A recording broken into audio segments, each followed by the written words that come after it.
একদম বেলেগ মজা দেই বগীহাতৰ সোফাখন কিন্তু মজা ন তিখ বেয়া মজা বগীহাতৰ সোফাখন মই এনেকা এখন দেতা আনিবলে ক'ব লাগিব তাপ মাৰিবলে মজা কিন্তু দেই কি হলো বগী ও বগী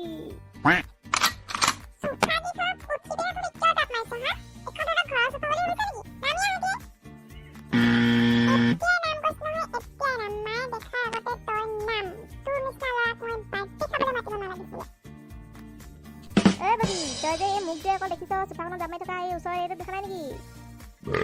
ইনে ভলুকা তোক যে নকয় মোক যে কয় মানে বগী ভলুকা আমার সঙ্গে বগী সরি আমার সঙ্গে ডিজেল গাড়ি হেহে বগী কেনে পালা মজা ভলুকা বগী আজি পা তহতি ভলুকা বগী